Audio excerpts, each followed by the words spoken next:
All right. Well, thanks for coming out on a Sunday night, guys. It's good to see you. How fun, how fun, how fun. We've had a few meetings about this building so far with differing types of groups and a bunch of different little micro meetings, of which I am open to any and all of those going forward. Pretty committed to walking it out together as a community. So let's open in prayer, and then we'll jump into this thing from a vision perspective to details, to the story of the mountain, what God's been doing, and what it looks like going forward. Pretty excited about all of it. Had a lovely day at church today, and then I got the bonus of being with you guys again tonight. Isn't that great? And you guys got the bonus of being with me again tonight. Isn't that great? Let's pray. Where's my wife? Hi, babe. There you are. Where's Harlow? She go, oh, Janae stole her. Okay, let's pray. Jesus, thank you for this group. Thank you for this core group, God, and thank you for the Mountain Church. I pray you bless it, bless it, bless it. You've been so good to us. You've been so faithful, and we see those places, and we're so grateful. We're so grateful, and we love you so much. Bless this house. Bless each family in this place. Amen. Sweet. So I'll walk you guys through some things. You've undoubtedly heard some things, and then we'll try to do our best to give a pretty comprehensive rundown of what this all looks like. I wanted to start with just a little bit of kind of what God's story's been over this Mountain Church. Who's been here since day one of Open Doors? I know Tom and the Reismans is Francisco. You have too. I didn't know that actually. That's pretty cool. Wonderful. So phenomenal. So it was a campus plant by actually ICLV. My dad was the pastor at the time there, and that was 12 years ago, maybe 15, 14, something like that. A long time ago, over a decade. 2007. Look at that. There you go.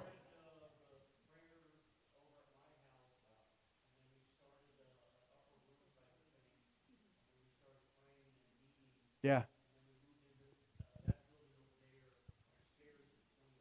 Yeah, really cool. So about 5 years ago or so, we got launched as our own separate entity. Really interesting fact about the church is that I think the true full name of the church is Prayer Mountain. We shortened it for just different reasons, graphics, brands, different things like that. But then about last fall or so, I started talking about us being a house of prayer and preaching on it and talking about it, and realizing some of those things and the significance of what they've been in the heart of this house from its outset. And really just felt like God was recalling, reigniting, reestablishing, reconfirming, and affirming some things that were a part of our foundation. That was really exciting, and that picked us up into some things, met with some people and had some connections. One particular person in Atlanta started connecting with about House of Prayer, City on a Hill vision and concepts. And just as a brush up on it, we did a vision meeting last year on City on a Hill and the vision of what that was. And it was this vision to pursue land, develop on that land, and rather than building just a church on a hill, you'd build a city on a hill. And there's a couple of advantages that we really saw and felt like God was leading us in that vision towards. And those advantages were, one, you get to actually host a city in community and exercise and eating and the whole 9 yards. So some of the reaching element is actually eliminated and it can come to you. And we really love that concept of being able to host the city in all of the different ways that are community, that are connection, and having some core value businesses and things like that operate out of space. And then there was a secondary element that we loved about it, which is it kind of met some financial needs of property overhead. If you've ever been a part of kind of the back end of running a church or ministry, like any other place that has space, AC, staff, and things like that, there's overhead, facility and operational overhead, which is of probably no surprise. But developing a city on a hill, rather than just a church on a hill, would give opportunity for part of that facility or operational costs as well to be covered by those tenants or business or cooperatives you do on the city on a hill. So just that basic math was something that throughout the years of experience, seeing what was kind of the common church model, of how churches were built, which was you develop programs, ministry of a leader and a pastor, and then you seek a larger space so that you can grow and you can see more impact and you can see more people giving. And you can kind of do that a certain amount of times, depending on how it goes for you. It goes a certain amount of expansion modes to a certain amount of bigger buildings. And that model produced some great things and has had really positive impact and is the predominant model for churches across the world, honestly. But there are some things that we saw as being potential shortcomings at some marker. And so as we really prayed on those things, we're like, okay, what are those shortcomings and what is that? How do we overcome those things? And that's what led us to this concept and understanding that, God's called us to be a city on a hill, not just a church on a hill. And that could also cure and eliminate perhaps some of the issues that plague us. When you get down the road towards a point of generational success, handoffs and transitions get really challenging in the former and the traditional model. And so you begin to move in and operate out of this space where, okay, let's do it a little bit different. Let's find wisdom with the Lord. It's one thing to have an issue with how something's done or think it could be done better, and it's a totally different thing to find wisdom on how to do it different.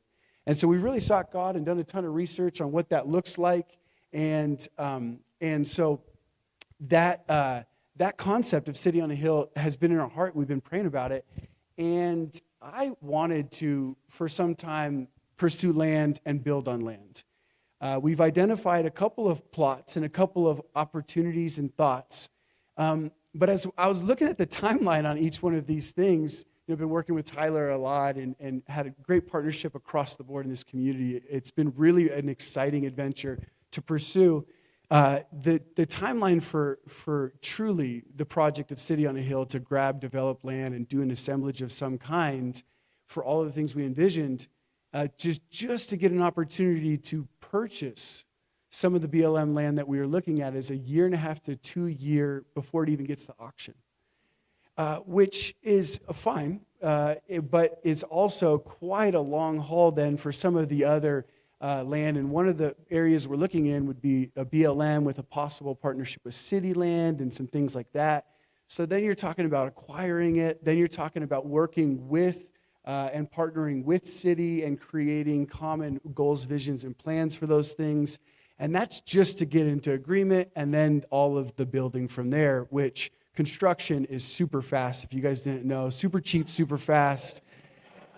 So it's a good time, these things are not impossible to overcome or to realize them as goals or as possible things we do. But when we were praying and we were thinking about it, we're realizing, it might actually be really smart and savvy of us and wise and even God-led, if the right opportunity presents itself, to develop City on a Hill principles and vision with an existing structure. And so that's about last fall, right when God's speaking powerfully to us about the house of prayer stuff. We start increasing prayer in this house and wanting to increase even more. And that leads us into, I start connecting with somebody representing us in real estate to go and pursue existing structures. And pretty quickly, this opportunity pops up. And it was actually just in escrow with another church, fell out of escrow. Just for us, God gave it to us and wants us to have it for sure. That's what happened there. No, I think they went a different direction, so it wasn't a bad thing for them, but it was just a really positive thing for us. And so that was a really exciting thing, and I'm like, oh my goodness. And so I was actually about to have a baby as this was happening. We go and we see it real quick, and then things start cooking, and a friend of the community and a friend of the church kind of gives us an ability to really be able to pursue this thing with a certain amount of guarantee. There's no guarantees in real estate, but a certain amount of guarantee, a certain amount of protection over the pursuit. And while we're getting our ducks in a row with financing and lending and raising money and what those things all look like, and also just the church on board, talking it through, casting vision and all those things, offered to begin to negotiate and to identify a price point and then to get us into contract so that the building doesn't become a flight risk while we're doing all of those processes, which I've been at it now for, 4 or 5 weeks probably, in terms of the community and meetings and developing thoughts and ideas, working with board and leadership and multiple meetings and then multiple smaller meetings and then more meetings on top of those meetings, collaborating on a ministry level, financial level, pursuing all the different things. So just, 3 or 4 weeks of those things, and we're not done with any of those things yet. They're all still in process. And so we're pretty close to being in contract on it, and we're definitely the front runner, and we were just ironing out some details about the building and what it looks like for the dentist, because it was Las Vegas Dental Institute that owned this building. And they actually owned the building straight across from it. If you pause there, oh, Danielle, you're crushing it already. This is Danielle over here. Say hi, Danielle. Hi, Danielle. This building right over here was also the Dental Institute. They sold it some time ago, and they still possess and own this guy. And in 2020, their business changed.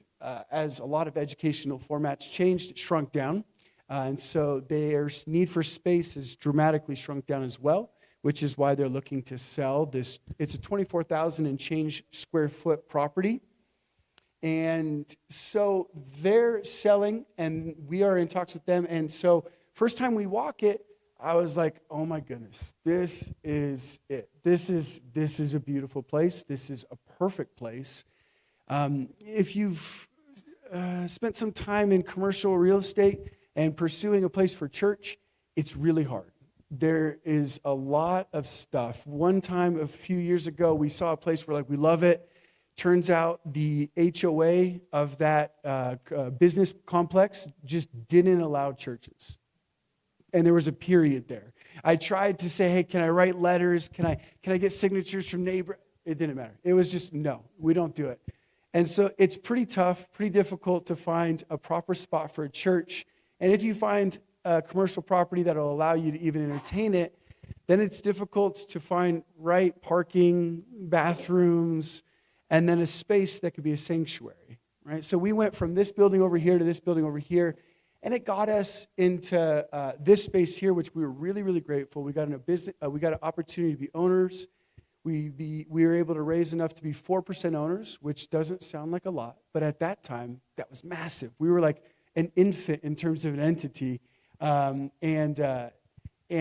that was massive for us, and that's about where we're at right there. And so before we get to some of these things, that's where we were at here. And so in terms of this was like 12 offices, and we cleared it all out, and we're like, this could be our sanctuary. And then I found this pillar here. And I was like, is there anything we could do about this? They're like, yeah, for like $200,000. I'm like, you know what? I love this pillar. This pillar is my favorite pillar of all time. Let's keep this pillar. But that's just kind of the reality of it, right? When you're looking for a space, a lot of them aren't necessarily perfect, right? But you don't need a perfect space to grow and thrive as a church family. So this pillar, I don't think it's affected us at all in terms of saving souls, seeing people healed, delivered, raised up, discipled, and so that's good. But this space, because of its built for a dental institute, it actually had a really phenomenal auditorium space, high ceilings, a really cool opening on what it looked like there. And so we'll get into some of the building details here. That's the back of the building. It's got stadium seating going up, as you can see, and it's fixed in there, 106 stadium seats. And then the gentleman that we walked with, it was a really fun walk. He's like this cool guy, and he's like, oh, dude, I totally did all the sound treatment on it. It sounded like a garbage can in here when you first talked, and he did all this stuff. So it was really exciting that he did all that for us. That was cool. And so you can see right there, this Pam put this together. I was so grateful. She made it look so clear, right? So that's the back and that's the front. Both of them actually have a projector ability so they can split and be a different classroom space on the left and the right. And this can actually function at the same time simultaneously to some degree. Of course, if you can't necessarily have two bands running at the same time and not have issues. But you could run two lecture halls, two educational formats there, pretty seamlessly. They do it, and we could do the same as well, because the 4 doors going into it are split by the wall. So the 2 doors goes left and 2 doors goes right to the back and to the front. So it's a really flexible space for us. So it can open up into a full auditorium space, and then it could also be 2 different split rooms there, which is, for us, I think, a real massive win as far as the auditorium and the sanctuary goes. We did some math and crunched some numbers on the sanctuary space, and so it's actually about 3,000 or so square feet if you eliminate and you don't utilize egress and different things like that, which we usually put chairs in egress. So, yeah, we don't say it too loud. But that, so, and we did the math. Nick and I did it upstairs, and so the math on that square footage, on what that can achieve in terms of, here we go. Nick, I'm going to try and look through all these notes here in details. Can you go to the next slide? I think I put it on the next slide, Danielle. Oh, that's not it. The next slide before that. Where is it at? Here we go. Oh, there we go. Solid. Awesome. And so I wanted to give you guys a comp of our space here and the space over at 9501 Hillwood Drive. 9501 Hillwood Drive is the address of the new space. 3455 is the address of our current space, as you know. So sanctuary is about 220 seating. That's, I think, about what the green chairs are in here right now, or the blue chairs. Does anybody know what color these are? I've had an argument green-blue for 5 years, so I don't know. Teal, aqua. So you're talking about a 27 or so hundred square feet, and it sits about 220 sort of. And then this one over here, and it might look like a much larger number because it's not that much more square feet in the sanctuary, but it's about 3,000. You add in some egress seating if you'd want. You'd even go beyond the 400 or 500. But we did the calculations today. Nick and I, he helped me with this. He actually works with Helix Electric. So he does a bunch of this blueprints and such stuff. He had some great software. So we actually measured each of the seats and the gap between the seats, and we were at over 500, but I just went really, really conservative for us. And was like, well, 400 to 500 seats could fit in this space. And I know it looks like it's a much larger number per the square footage difference, but it's the way the room sits and lays out. This room is lovely because it's our church home, but it is a strange arrangement for the seating and the chairs, as you might have explored and experienced.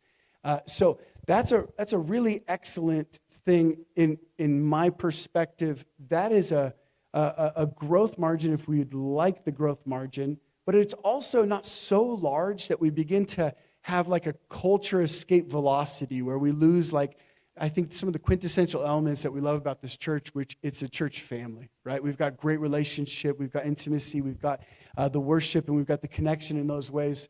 So I think it's actually, in my opinion, a real sweet spot. I've talked in the past about, I think 500 in a room at once is kind of your ceiling for. You go beyond that and you start flirting with a crowd rather than a church family, and it's not a guarantee, but I'm just always cognizant of those numbers and being able to maintain church family while also advancing ministry powerfully. And so that's what that kind of looks like there. The kids area, now the pictures will be very challenging right now to show you kind of what we're dealing with. But if I just give you the square footage kind of rundowns of the space, and then we actually have the blueprint. If you want to pull up that blueprint of the new one, Danielle, do you see that new blueprint area there? I could show you guys, and I could talk you through some of this, and we could show pictures side by side of it. There we go. So there we go. We're talking. I gave Danielle like a rundown right before service, so we practiced for days. So I can kind of start giving you a rundown as she's trying to pull that up. I think it might have actually switched the wrong. There we go. Nice. That's actually our current space. Okay, so this is our current space, and this is the rundown of that. You're talking 3443 square feet in total of, you got nursery. Oh, go back. Where we were at just now, we got nursery. This is the sanctuary. Now, this is the 3 to 5 years old upstairs. This is the 1st to 5th graders. And this right here is the nursery. And then this is your youth 1 and youth 2 space. Okay? So that's about that much square foot for the family expression. Now, there are things in here that we use as well. But just for this meeting, I was showing some of the essential family operation and sanctuary stuff. And then if you go over to the sanctuary, you can see the square footage on there. But if you go to the new blueprint, Danielle, the new buildings blueprint, I can show you guys what some of that space lands and looks like. Okay, so there's a lot of details here. A lot of details. I can walk you through them. I know, it's a copy, guys. I know. I tried to remove it. I was unsuccessful. I know. I should have called you guys. You guys could have done it. So what we're looking at right now is, and then you might have the video at the same time, and Kirsten, you might even be able to help Danielle find this video, of walking through the courtyard to where the youth space would be from the lobby.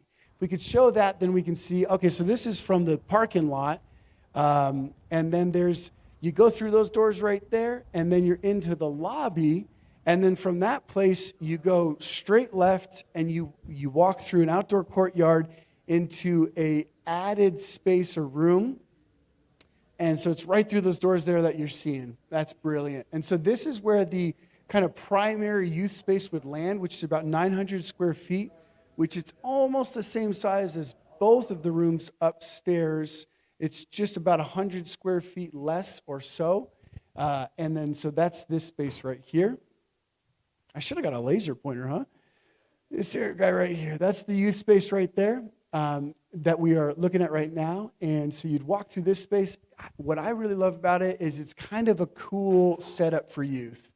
You know, youth, in my experience as being a youth pastor formerly, they love like their own entrances and areas. And so that's just a really good spot for it to land as far as the primary home. And then you've got your sanctuary here. And then this is I already showed you this. This right here is got a door from the sanctuary into there. And we eyeball it as a really great like prayer room. We can do midweek heart freedom and counsel and different things like that. But just because of its proximity, it is a phenomenal like room adjunct to primary sanctuary ministry. I know the worship band's already calling it they know I don't like green rooms, so they're calling it a blue room or a purple room or some kind of other room. Yeah, so really great space there. And what's not shown on this current map is they actually expanded at some point this room. And there's a roll-up door here, and then they expanded it with some storage.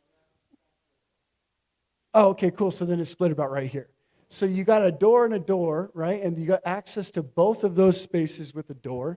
And so there's a lot of options to do with that. Even, I know that storage is a necessary thing. It's not the prettiest topic to talk about. But it's a really good storage space as well. So that's what that looks like there as far as the youth and the children, the youth and the sanctuary. The total square feet for all this kind of stuff is about 10 and change. Now, over here, you've got restrooms right here, 557 square feet. You've got a kitchen cafeteria right here. This is a really exciting space because of the outreach potential for the kitchen. If you show pictures on that, there's some really exciting opportunities for outreach. There's commercial-grade kitchen stuff going on. It does look like a mess right now, granted, I know that. But when you look at the bones of it, there's like ice machines, commercial-grade refrigerators. There's a lot going on and a ton of potential. Roz, who leads our Love My City expressions, was on fire for this. She's like, Pastor, I'm so excited about all the things we get to do with this. And so a really, really cool space right there that I'm excited about all the different, and if you leave it there, Danielle, this will be perfect. I'm excited about all the different things that we'll be able to see done in outreach, but also in community as well. So this guy right here is a rolling door, and it's connected to, they used to do, and they serve out of there a lot to the different things, or to some schedule. They serve the dental students during the day on some schedule. Each time we've gone there, they've had like a banquet set up in the lobby. I was like, sweet, we can eat probably. So if you've got the roll-up door, we're going to be neighbors, they got to feed me. You got the roll-up door there, and it's to the cafeteria space. And the goal would be to not have to use that in the long run for an exclusive ministry thing like 3 to 5 year olds or youth, and for it to be able to be kind of a universal catch-all for everybody that wants to do anything related to eating, gathering, food, connection. Because and I think you guys got the pictures probably on that space as well. And if you even pull up to the map, I can kind of talk through. When you walk in there, there's the amphitheater that you're walking by, and right on the right there, right next to this is an outdoor barbecue, and it's connected to that kitchen area. So right here, you got your outdoor barbecue, and you got your covered kind of patio option there with an amphitheater right around here. And it's just going to be such a phenomenal community gathering. I mean, if the value of eating in a community is extraordinary, absolutely a great time. Some of the best ministry happens over an eating table in that place of communion. I know, right? Amen. And so that's this guy right here. And there's a lot of really great options on that. Now, it's got its own entrance, and then there's an entrance right here. This is bathrooms, about 557 square feet. And then this entrance right here leads to some arrangement of things right now, which prospectively our goal is to be able to have our preschool, our 3 to 5 year old space, our 1st to 5th grade space, and our nursery in this area, which shouldn't be any problem for us at all because the math on it is it's about 1,000 or so square feet more than our current 1 to 5 grade, 3 to 5 year old, and nursery space. So that's a really healthy, I think, per just the kids area, 1,000 extra square feet, which is about 1/3 more square footage for our kids program to run. In addition to that, there's a lot more positives to this. It's much more secure. This is something I'm really actually excited about. It's got its own doors, its own stuff, and you won't have to walk through one of the kids' spaces to get to the other 2 kids' spaces, which right now you got to walk through the 1st to 5th grade space to get to the nursery or the preschool. And so this would be able to avoid that dynamic, especially in the long haul. So that's a really exciting kids area. I was sitting with my daughter Presley. She was looking over some of my notes, and she's like, "What's this?" And she was looking at my Pinterest board because I've already started all the kind of design brainstorming. And I was like, "Oh, these are some ideas for the kids' space." She's like, "What?" Because there's cool stuff in there, and she's like, I was like, "Do you want to help me design this kids' space?" She's like, "Yeah, absolutely." So she's on the design team, whether they like it or not. We're gonna have a good time together for sure. And also, there's a text line to send questions. I was meaning to tell you that actually at the beginning, and then I just jumped in out of excitement. This is the text line. You guys could text that if you have questions. Also, it's a small enough group size. I think you could also just raise your hand with questions. Johnny asked all of his questions at a former meeting. No, just kidding. You can ask questions. So that's the text line. We actually got somebody on the line, and then they'll organize it on a Google Doc, and then we'll be able to ask it. So it does help, actually, if you send it to that as well. We're not against you raising your hand and talking by any means, but it just kind of helps us organize it and get through it in an expedient manner. So text that line there. You can save that. If you don't have it, we always use the same number for our text lines. And if you call that for help, you won't get it. So that's not like an emergency line or anything like that. Call Steve instead. Okay, so where am I at? Have I covered everything in that space, sweetie? Did I miss anything? Yeah, I got it all. Okay, I think I got all that space. That's kind of the breakdown and the difference of the 2 spaces. Ultimately, it's more square footage per every ministry expression. There is one ministry right now that really does need its activity and its recreational space, and that would be youth. While we're close in square footage to the youth space, what we need to identify is where they have fun. And if we went to one service, then we need to identify, is that a big enough space for all of the one service youthers to gather? And so we're in works on all that right now. There are options, including using the the cafeteria space for some recreational things. There's also one of the storage areas that I actually think could be kind of a cool, like, garage, tucked away rec area of sorts. So there's some options there. There's a lot of moving details on all of the space. So I believe that there's enough square footage for every solution and every ministry to have growth in its size and in its function. And so we'll make sure to work diligently at all of that. And a couple of details about this outdoor space. As we walked it, we really saw and envisioned some gathering for us to do for different things. It's a really nice outdoor area there where they got seating kind of going up.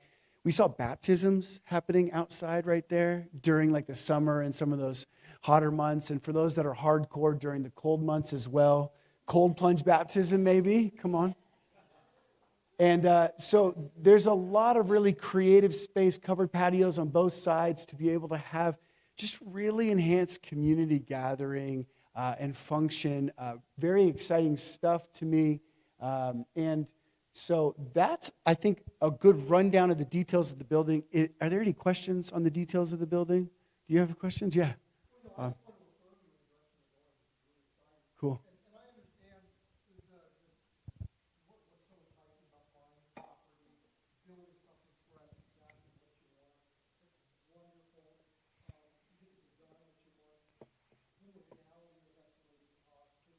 Mm-hmm.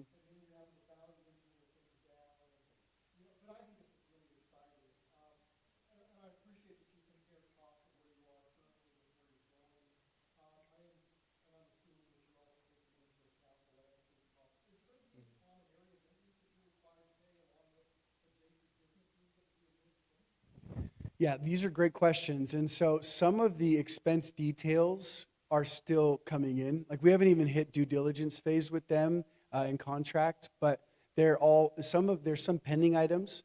The reason we haven't got some of the details of cost of the facility is because the way they structured their books on their end is rather than, so essentially their business paid some of the building expenses, and the building itself did not have some of those expenses. So the way that their books went is that we are now trying to grab all of those details of expenses. And so there's just a few expenses that we lack in terms of the inside of what those would look like, relating to any common area HOA expenses, any of the other expenses. We do have the landscaping costs, we do have the sewer costs, and we do have the tax cost. So we have a decent amount of the cost infrastructure there. Right. Mm-hmm. Yeah. Yep. Yeah. Yeah, so this is a good question. So like kind of default is 60 days, but we are requesting 90. So, and that shouldn't be a problem. It looks like that will be feasible, possible. Good. Yeah, Marty. Mm-hmm. Yeah. No. So this is the part I was about to get to right now, which was we want to, as a City on a Hill model, is we actually want tenants in this space because 24,000 square feet is not the amount of square footage we want to operate out of right now. We're more at like 12 is an uptick for us by a lot. 10 is an uptick for us by a decent amount. So that's plenty for us in the next certain amount of time. So there's two properties. I'll run that down real quick, and then I know there's other questions out there. So I'll run down the income, rental income potential, which is a big part of what makes this size of a property and this amount of a property actually feasible. And so it cooks right into the City on a Hill model, which was designed to be able to acquire assets that were bigger, more beautiful, more capable, but affordable through this model. And so the wing there furthest is actually this guy right here to the left of the spiral tower kind of central area here. This is a double-decker, right? Long story short, the dentist downstairs, they have a lab and a clinic, and they are working on a lease agreement with us right now to be able to lease back the space downstairs. And that was something we stumbled upon in the first meeting. I was walking with them, and I was like, where are you guys going? They're like, we don't know. I was like, well, boy, do I have a deal for you. So that's when we started talking to them about that, and they immediately told us what they'd be willing to pay monthly. And then we are still finalizing upstairs, but there's a tenant downstairs, technically the dentist who's the owner and tenant, and then there's a tenant upstairs as well. And so the realistic target for rental income on both downstairs and upstairs collectively is $30,000 a month. No, so we're hashing out the details with the dentist right now of those terms, but that seems to be very promising, and it's kind of a big part of, I think, why they want to sell to us, is that they kind of have, if you see their dental space, we actually have a picture of it. The development of their space, they in one of their classrooms have like 40 or 50 stations. So this is their, I can't remember lab or clinic, which one they call which, but this is the side there that they have like different dentist stations. The other side, which I think is their clinic, has like 40 to 50 student stations that have like a little water thing, a little blowing thing. So it's quite the robust operation to have to get it somewhere else and to do that tenant improvement to occupy and to function as a dental school. So they have pretty good incentive to rent back from us or lease back from us. And we have pretty good incentive to have them do that because there's a lot of dental work in there, and it's two big open areas, which we just don't actually need that thing right now. That's actually a good question. I don't know why they're selling, because I know that their operation shrunk, and they don't need so much of the brick and mortar. This is what their explanation was to me. So I don't know if it's a financial crunch or just they want to do something else with their money and liquefy the equity on the asset. But from their explanation in terms of operationally, their operation has shrunk down a lot as far as brick and mortar, and it's a lot online now and much less in person. Yeah. Upstairs is a tenant that's on a month-to-month right now. Their long-term contract expired about 1.5 years ago, and they've been month-to-month. They do have an interest in signing a longer term as well. Okay, that's a good question. So I was still trying to quantify the square footage of this area. Nick, did we ever do that? We didn't get to this one yet. We got to the church usage side, but their square footage, it's interesting because when we walked it, we saw this, but then they actually did a development going this way, which we didn't see and weren't aware of, which is quite a bit more space, and it goes over the youth wing right there. And so that right there, it's 24,000 and change square feet. So rough estimate we had before we started doing exact numbers on our space was 5,000 to 6,000 square feet a quadrant. Yeah. They have, I think, a couple of different things happening. One of the things is that they service autistic children to some capacity. And I'm not sure the great details on it, but it looked like a good work. I'm not sure. We do have a couple other tenant options that we're in talks with right now, because by the time we enter into that space, and especially by the time we leave due diligence, we'd like to have signed lease agreements for all of this space necessary. Yeah. But we do have a good lead up there and a couple other leads as well. So one that's currently in there right now.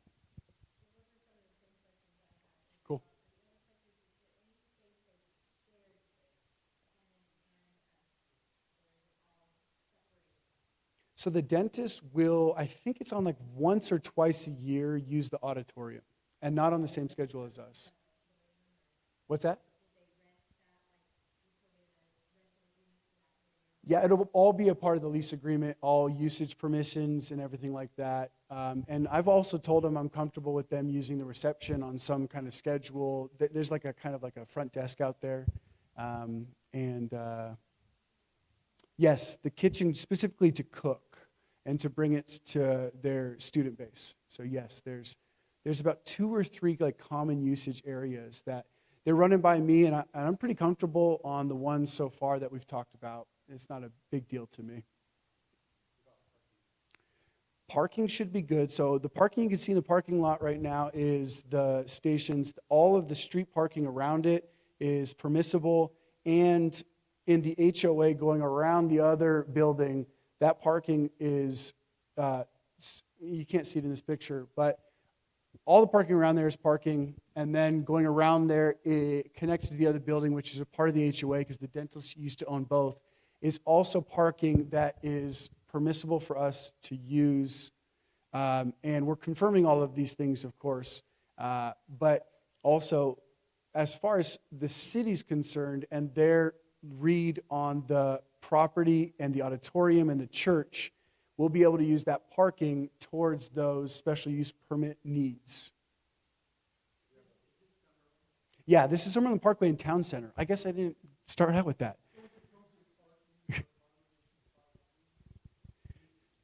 Yeah.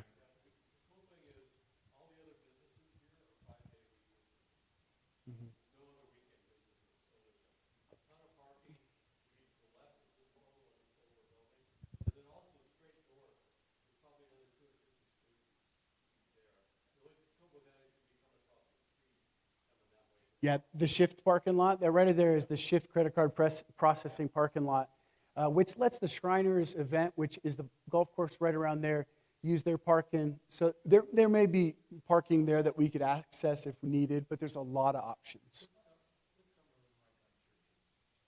So there's zero prohibitive things as far as all those things are concerned, or we wouldn't have even gotten here.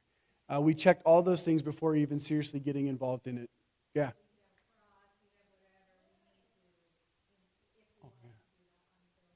I haven't asked specifically if I can have a cross on the exterior of the building. I can ask that, though. Yeah.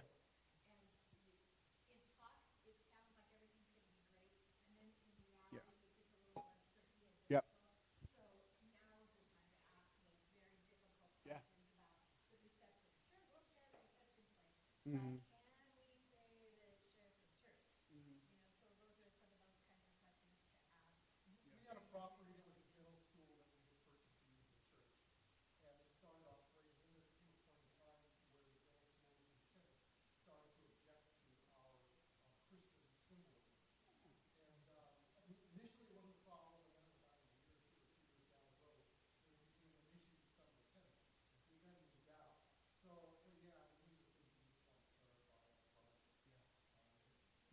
That's great input. And it's because it's a dental institute, it doesn't have regular, front-facing customers walking through the doors.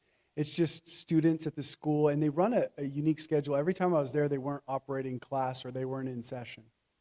So it is a unique model. It's like a really educational format. Yeah. Yeah.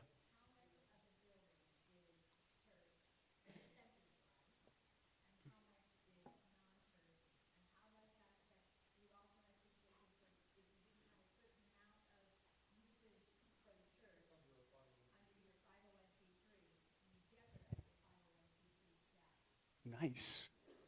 That's great. That's a great question. Yeah. Yeah. Tim, can we make sure to write these questions? Can we make sure to write these questions? You're writing these questions? Okay.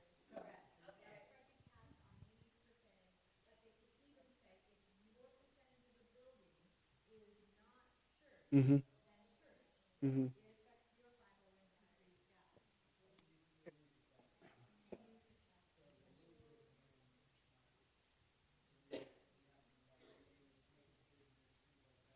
Jason Douglas Church.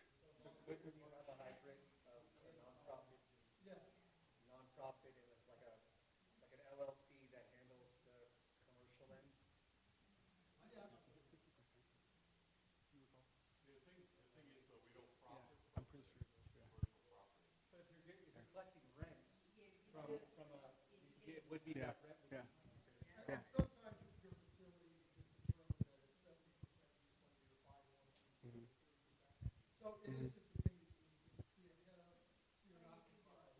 Oh, man. I'm about to sign you up for this project. That's phenomenal. Yeah, I recall these conversations for sure. I don't remember exact percentages, but that's great insight and wisdom. Michaela and my friends over there writing everything down that you guys are saying as far as questions, anything we don't have answers to. This is where like the collective wisdom of our community is so beneficial. And we will pursue all of that information and insight and knowledge. Yeah. Yeah. Yeah. Oh, no, it's not at all. No, it's not at all. Sometimes I'm excited about that. Sometimes I'm not. Yeah. No, I hear you. I hear you. Yeah.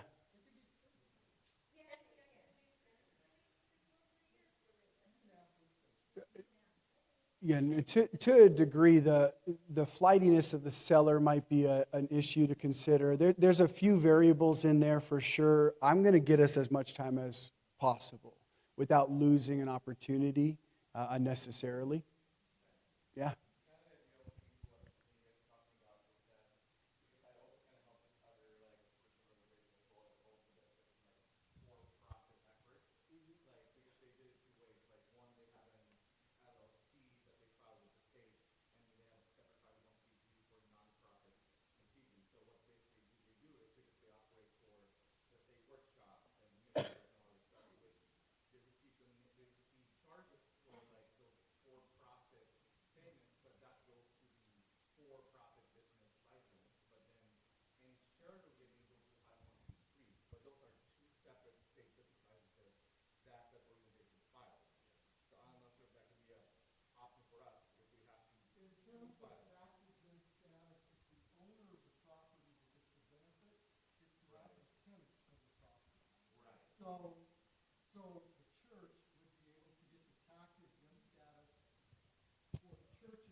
Hey, this is really phenomenal insight and wisdom. I don't know if everybody loves this moment. I love, no, I do. No, I want to. I love this stuff. This is the stuff I love. No, no, no, no, no, no. I don't feel like it at all. I love it. Oh, 100%. No, I'm just saying, I don't know, not everybody likes all of the business details. So there's different kinds of folks that like different kinds of things. Some are ministry minded, some are business minded, some like both. I love both. 6.9, I think, is the asking price, and we're looking at about 6.5.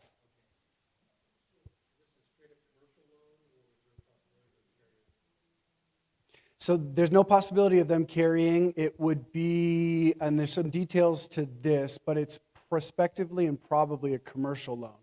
There's the potential of us partnering with a certain organization to creating an opportunity for investment that would have a combination of a structure, a commercial loan and a constituent loan. And all the investment from community would be structured as a constituent loan, and that they would assemble the two together to comprise the whole amount needed. I'm working on it right now. There's a lot of details to it. If anybody had any insights, relationships that could help in this area, then I would love that help. So Marty, if that's something that you have insight to, it would be phenomenal. Because what I've seen so far in shopping this thing is that it's not so much a matter of if we do this, it's a matter of exactly how. And so that looks like, okay, so what is the most optimal payment we can get every month? And then how do we structure it and how do we go after it to do that? What are our options, our potential partners financially? And then how do we approach those things? So it's really just about creating the most optimal cash flow scenario for the church. Not because cash matters more than anything else, but the City on a Hill principle, yeah, no, for sure. The City on a Hill principles are for us to put the church in a really advantageous position when it comes to its facility cost. And if we can get to zero facility cost due to us acquiring a proper asset, that's just such a beautiful thing. And it actually gives so much resource to the church to do more ministry and impact than it ever did before. And it's also, there's a lot of benefits to it's, paying down debt, it's increasing equity. and it's making future projects possible. And there are future projects in mind for this model of City on a Hill. Included in it for me is a Love My City project in the historic West Side, to be able to grab a property there, function our outreach branch there, doing the food bank and the goods and different things like that out of a property. But rather than subsidizing that whole thing with giving and those, it's very expensive to run that, is you acquire a property and then you have that property create and generate income to subsidize that. And there's an affordable housing opportunity thought process too, to development and doing some things that could really impact a community in more ways than just charitable giving of food and goods, providing jobs and providing cash flow into that community. These are pretty substantial items that have a pretty big impact in communities. So I really hope this isn't the last project that we do, but rather the first of many City on a Hill models. I think it has a big impact on how nonprofits structure their organizations, and I think we could see a really cool reformative thing take place.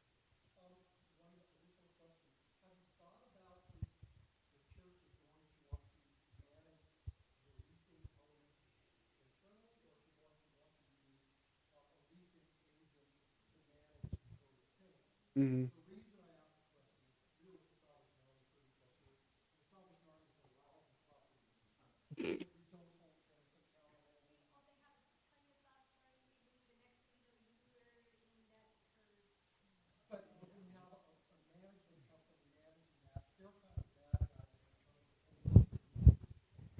Yeah. I've thought about it quite a bit, yeah. I thought about it quite a bit. My plan with all of the businesses that we either incubate or we partner with or we create on City on the Hills would have a degree of separation from church management to business management. I think actually the thing that causes ministry folks to not run a really great business kind of thing on property is that they have the heart of a pastor and a giving and sacrificial giving. And actually, that's not a bad thing.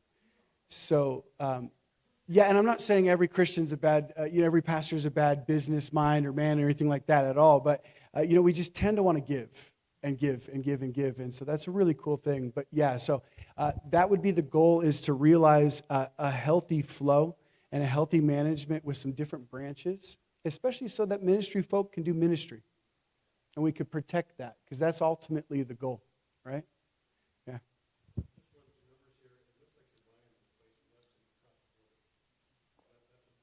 Oh, cool. Yeah. Yeah. There's some touch-up paint on that tower at the top. There is. It's a little faded on the tower on the top there. I read the whole 70-page inspection report. That was boring. Holy smokes. I had to force myself, like 3 cups of coffees in an hour in. I'm like, just peel my eyes open. But no, yeah, so it doesn't seem to be any real massive concerns as far as some things. There's a few things here and there. It's a 1998, I think, was the build year on it. So as any 27-year-old building has, it has possible things. They've had a regular maintenance on their elevators and AC units. And they've done, as far as I've seen, I've walked the space and things like that, they've done a really good job of maintaining it. Met the property manager. He's a pretty sharp guy, pretty good. And so some paint things for sure. We could honestly, we could walk in there tomorrow and have church functionally. Maybe not tomorrow because the sound system needs to be this sound system, but yeah, minus that. Structurally, the skeleton of the space, we could have church tomorrow. There are a few minor adjustments we could do to the space on the kids' side to really optimize it. And then there's a version of it that if we wanted to ever open and run a daycare out of that space, that would be probably phase 2, and there would be a healthy investment on the kids' side and an outdoor play place.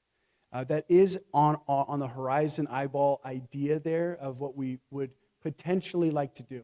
Now, all of these things are in consideration, and always, there's many vision ideas, and then what you ultimately end up doing is the thing that is the most God-breathed and wise thing for community, or at least you hope. Yeah. I've walked the building You walked through? You snuck in? Oh, nice.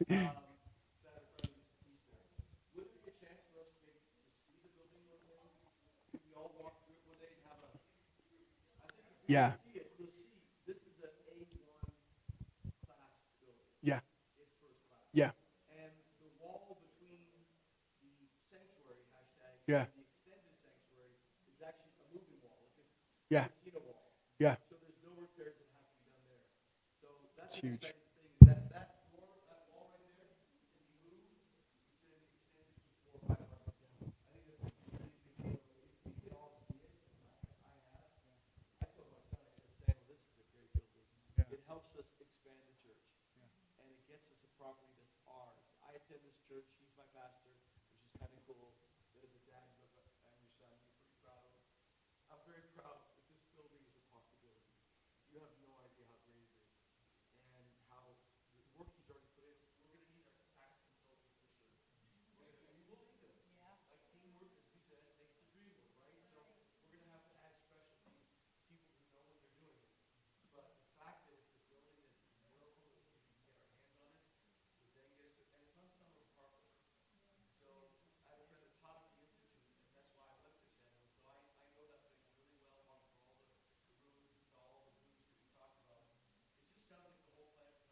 Yeah, absolutely. I wanted to actually have this meeting there, but because it wasn't in contract yet, it just wasn't really a possibility.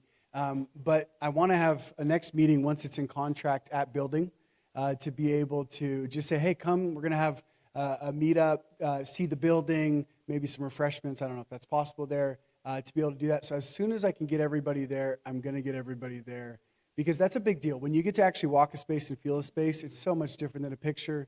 So much different than descriptions. Yeah.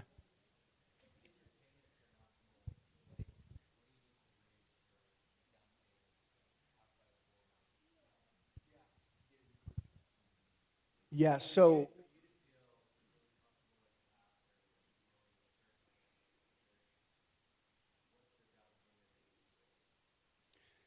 if we had 20%, that's 1.3, and we have 4% equity or stake in this building, which say that's like, hundreds of thousands. We got to find out exactly how much that would be.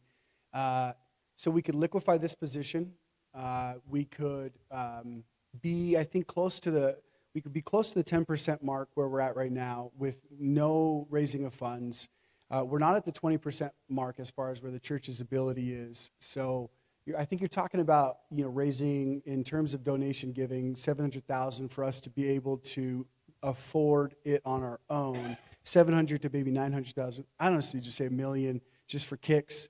And that's quite a big number in terms of charitable giving, raising. I'm never against God doing miracles, right? So that's phenomenal. That's awesome. And so if we were in that position, that would put us, I think, at our payment would be, don't quote me on this, but I think, what do you think, Tim? Is it 38 or 40 right there if we're at it right around there? So 38 or 40 is a it is a phenomenal financial situation as a church. In our current building right now, we afford $20,000 in rent plus some utilities and such and expenses. And at that space there, you get 30,000, and we have some prospective other tenant opportunities, school or otherwise, that could get us up to $40,000 a month in rental income or so pretty quickly. And that's a really, really incredible place to be. So you'd have $40,000 rental income, and at a $38,000 mortgage, you're at +2 on the mortgage to rental income. And of course, there's other building expenses and such, but that's +2, and so that leaves $22,000 difference right there. And so say 10,000 or change gets eaten up by other things or so, the unforeseen and all that kind of stuff, then you're still sitting at +10 from where we're at right now, which is a pretty big deal.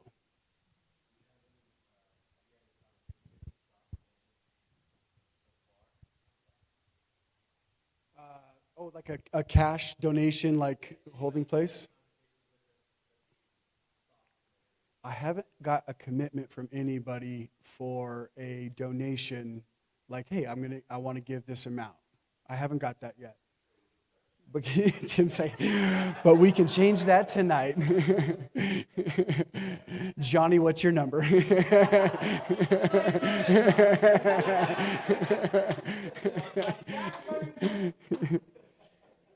If we were able to do that on our own, the 20% and the 80%, then that would be just really phenomenal.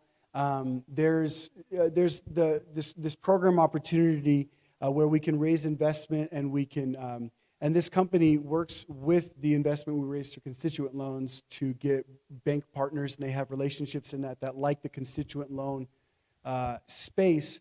So there's that opportunity there that we're going to talk more in the future about. And if you have an interest in any kind of investment of that capacity, it's what they operate on is like up to 4 or 5%, about a 5-year term on it, annual return. And so if you have any interest on like an investment like that and what that would look like, and they end up being larger seed investments. And if you have any interest in anything like that, you can, like we have a form online, you can do that, and you can tell us that you have an interest in investment. You could also talk to me. And then if you have any large cash donations that you would like to do towards this kind of a project, you can give online, but also if you do an ACH, and there's other ways that to avoid some fees on that larger donation that we can facilitate. Of course, we desire generosity in this space and people to be able to advance the church's position as much as possible in its ownership stake on it.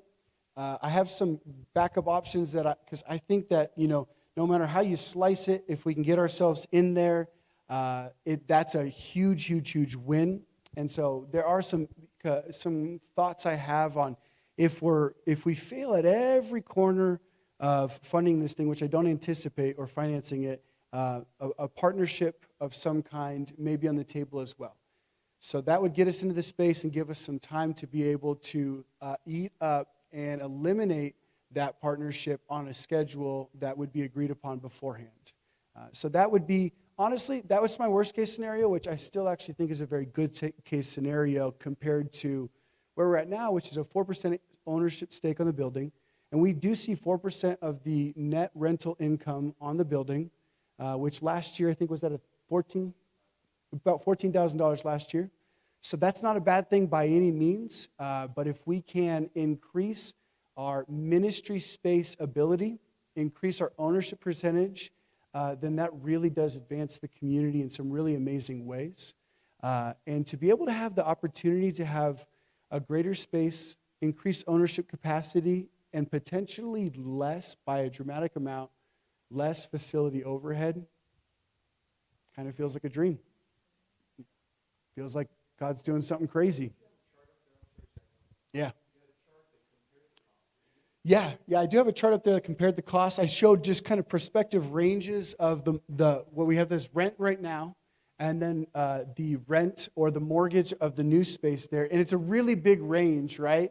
But it is kind of already a big range that we're talking about here, depending on the structure of how we do financing or how we do investment or raise money. And so this range right here, prospective mortgage, is about $30,000 to $48,000. Rental income is about $30,000 to $45,000 in rental income. And those are not pie in the sky rental income ideas. Those are real solid leads. And some of it is we won't go into the building without that rental income range. You could just kind of go ahead and know that. I'm not walking in going with zero rental income going, we got it, guys, we can do it. Although I actually think that, maybe we could do it by faith, but that's not how we're trying to build this thing and put all that financial stress on everybody and change kind of our economic expression as a community. And so that's kind of what that looks like there. I put down, and we are getting kind of into late hour, but I did put down some, and you could just shoot them up there, Danielle, some of the City on a Hill Advances ministry, because this is a question I've been asked quite a bit is, how, money looks good on there, but how does this change kind of what that ministry vision is for us. So what does that permit us to do that we couldn't do before? And so I just kind of wrote down some numbers, the $12,000 to $22,000 of net improvement, right? Based on the rental income and the mortgage and where we're at right now with rent, is, this resource generates tremendous ministry impact opportunity in our city and in our community in ways that are really, really, really amazing. The kitchen for outreach, community events, commercial-grade fridges, ice makers, outdoor facility for gatherings, baptism, and other community events. And then there's the next one, auditorium capable of hosting prayer and worship, concert, and other events. This is something that Brecker and I were talking about. He's like, dude, this is a great venue. We could rent this thing out, and we already sat down and talked through all the ideas. And so I do think that there's a lot of other things that can grow and cultivate out of this space as well, in addition to what we're talking about. And educational programs increase as opportunities. The opportunity to, I just had a good conversation with the school and looking at possible preschool things. Like community impact increases. The city, hosting of the city and community and all these different kinds of ways increases quite a bit. It's really exciting to me. Day programs, daycare, K-12 opportunities, homeschool groups.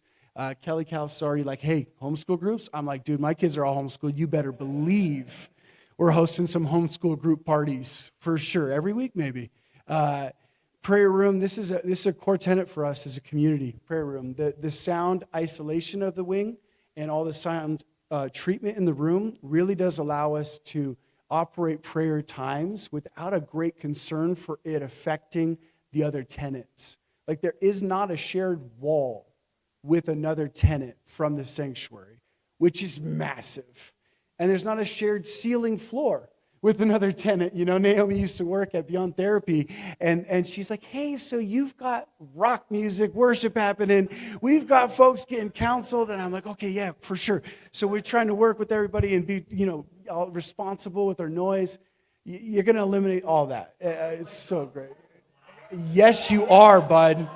Yes, you are, dude. Take away the cage. No, don't. We love the cage. Don't take away the cage. Increased storage, expansion opportunities over the next couple of years. One thing I didn't say, upstairs, if you show that, Danielle, the tenant right now upstairs over the next 2 or 3 years, you see growth in the community, and we're like, you know what? We actually want to see our ministries expand, and we're okay saying goodbye to the upstairs tenant. For us to expand ministry, we can do that. And so it gives expansion opportunities for us into other spaces of the building if we would like on some schedule. And so this is the downstairs, but the upstairs, that layout there, right there, this might be something, or maybe even downstairs at some point because it looks to be actually less rentable square footage or about similar. So there's opportunities for us to expand if we'd like to. You guys know this is my dad, right? I did the math. It sounds like we're getting a better building for less money. Is that correct? You said no?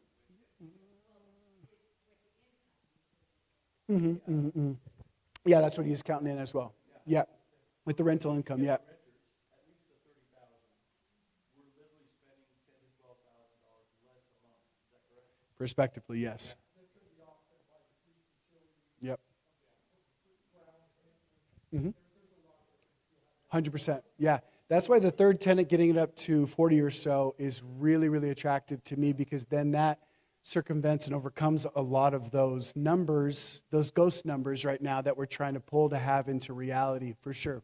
But it's looking like really great projections even on that front to be able to achieve that. Better building, greater, yeah. Yeah. Yeah. Mm-hmm.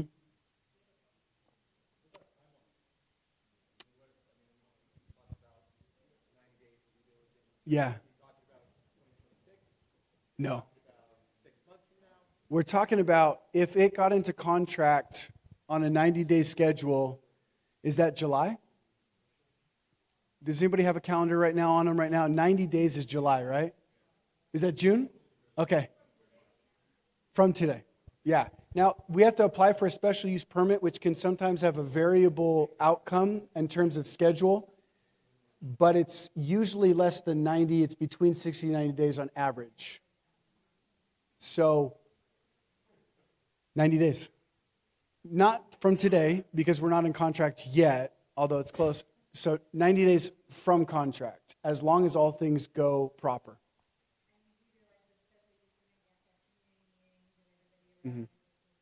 Yeah. Yeah, we had to do it for this too. Yeah. It's so fun. So exciting. Yeah. What's that? Oh, yeah. Absolutely. Absolutely. I know. You just joined the Love My City team, right? Oh yeah. Yeah. Oh yeah. We're going to get that thing humming. We'll probably just say, "Hey, why don't you just take some of this junk?"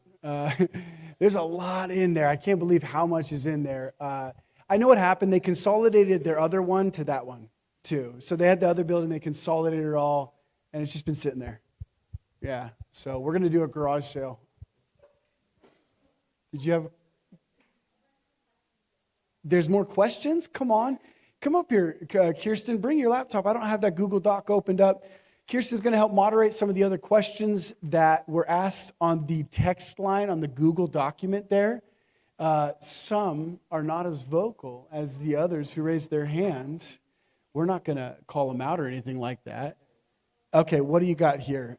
What is the current occupancy? Oh, start at the bottom? No, that's fine. Start at the top?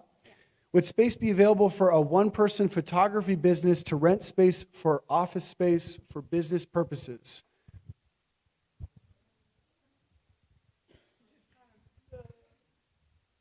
You know what? Talk to us, because it's not impossible that would be a reality. Now, if it's a permanent fixed studio that's always up and going, then that might be a different conversation.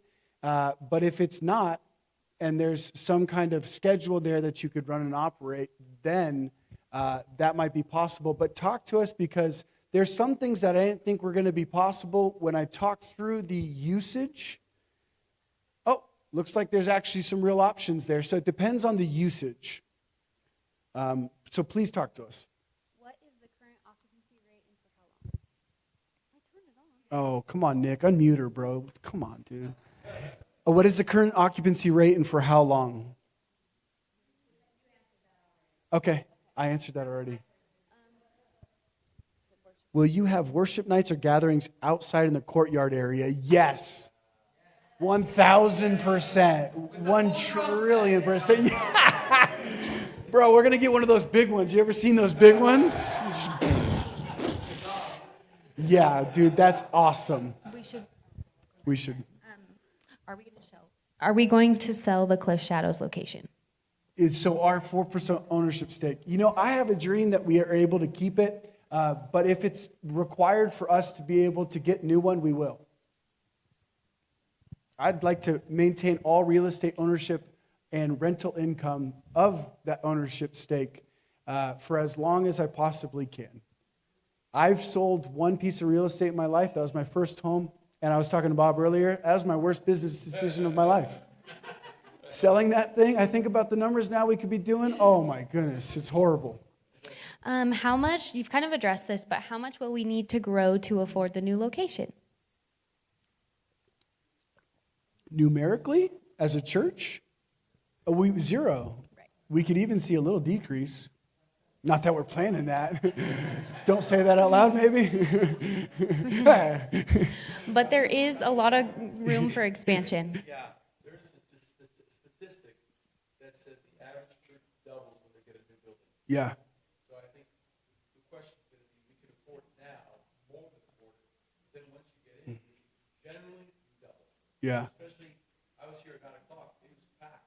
I had to go Yeah. sit in the seat. I had to bump somebody out of their seat and wrestle them. Yeah. No, that's good. We prayed for them too. So I'm thinking, yeah, we're going to double when we get in. In my experience, my minimal experience in life.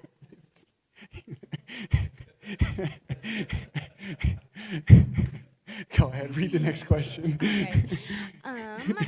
How can we help with the move? Oh, yeah, so there will actually be a move party at some point. In the middle of summer. How fun. Yo, come on, that's early summer. June is still cool, man. I've been here since I'm 3. It's not backbreaking until July. Yeah. And there's an ice maker in the kitchen. So we'll just, that's actually not a bad idea. A little midnight action. That's fun. Hey, so yeah, on a volunteer basis, there's a slide later on. We'll show you how can you help. Pray, always pray. Huge. There's things, guys, that I can't even, if I would take an hour to tell you, like, all of the amazing, like, wow, that's totally God, how that's working out. And so pray. I'm not exaggerating when I say it is everything up till now that has caused anything to even be a possibility. So please pray, fast, and do all of those things with us. That's not just me saying that as jest. I'm seriously saying pray for this to be completed and all of the favor needed. Give, beautiful, as much as you're willing to, what God prompts your heart to do. Awesome. I'm not going to twist arms. I'm not going to manipulate. I'm just going to say pray about it as I'm going to do for my own life and my own faith and walk with the Lord as it looks to benefiting this community. Pray on that. Pray on an investment as we unfold that thing in community. And then the last one was volunteer. Whether it be the move there or painting things and such like that, installing sound systems, all the things that we'll have Kirsten do it if you guys don't help. We'll just put it that way. Okay, there's a couple of different questions asking about like helping with painting, drawings, design, Yes. home groups and Yes. stuff, like utilizing the space for home groups. All of those things are yes. If you would like to get involved with that, come talk to me. There's an interest form too. James, my friend, put together mtn.vegas. Scan the back of Yes. this thing right here, guys. We have a QR code that goes right to our landing page for City on a Hill stuff. You just scan that bad boy, and you can fill out any interest, investing, volunteering. If we don't have that, we'll add that, and or otherwise, general questions. If you put your name in there, it'll help us organize it. We'll put you on a list, and we'll call you when the time's right. Also, we'll have things in the lobby at some point, too, and we'll go to your house. We'll ask you to sign up for things. No, just kidding. Okay, this question is, would it be possible to have classes during one of the services for people who can't attend home groups? Yeah, so this is something we actually are, if you pull it up, that prayer room right there, I actually see it as being, I've been in there, it's a good size, and that would be a really good Sunday school class. And there's a couple other options, including the cafeteria as being a really big Sunday school option. And it depends on how some things land. And then there's the initial and then the ultimate as far as that family wing goes. That looks to be a good spot. Potentially, with the right tenant upstairs, there may be a usage of if you show the footprint on it, there's kind of an open area in the middle there. So we're talking about that possibility as well. And so, yes, there are Sunday school or discipleship opportunities for us to realize in the building, which I love. That's it for right now. That's it. Any other questions? We did it, Naomi. She had a question. Hi.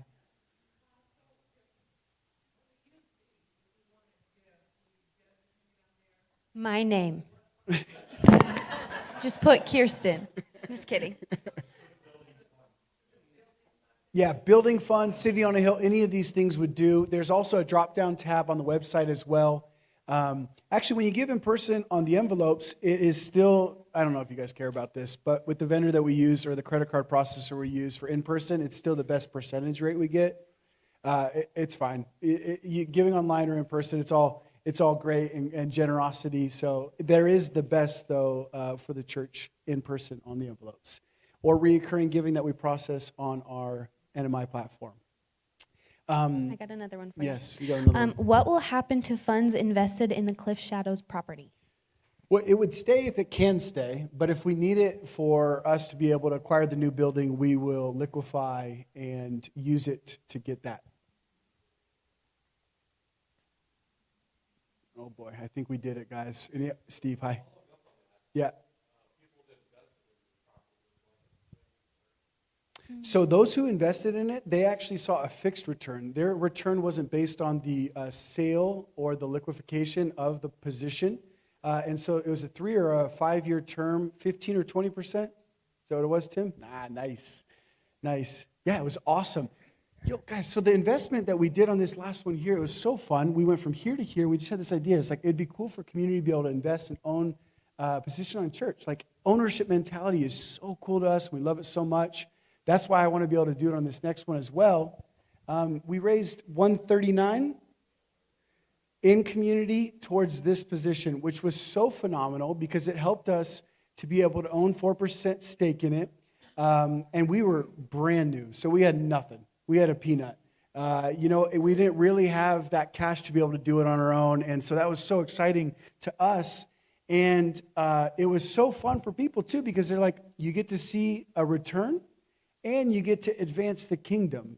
And those two things at once rarely get seen, I think, as an opportunity. Usually it's, charitable giving to advance a cause, which is great and phenomenal. And we benefit greatly from people's generosity in that way. But we just love the opportunity to also be able to, in addition to that, facilitate investment opportunity. With this new program we're looking into, it's actually what we did was promissory notes. If you wanted to know the details of how we structured that investment, it was a promissory note. But it was the version we're looking at now is a much more sophisticated version that they can even facilitate like retirement accounts, investments, IRAs. And they're a much more sophisticated platform to be able to facilitate those things in a really legitimate way. And it's not us managing it, which is huge. And I actually think really healthy, right? The first iteration, really good. It was innovative for us, and it was totally different and totally cool and fun. But this next one, would be a really exciting thing. So you can kind of pray on what that looks like, really, whether it be giving or investment. You're talking about a dramatic impact on the church's ability to be able to then minister at a greater level and impact the city at a greater level and the community at a greater level. So really pray about both of those things and what that look like for you. It's seriously such a phenomenal thing, I think. That's it. Guys, I think that's it. I think we did it. You guys love it? Any other questions? Yeah? Yeah? Okay. If there's questions,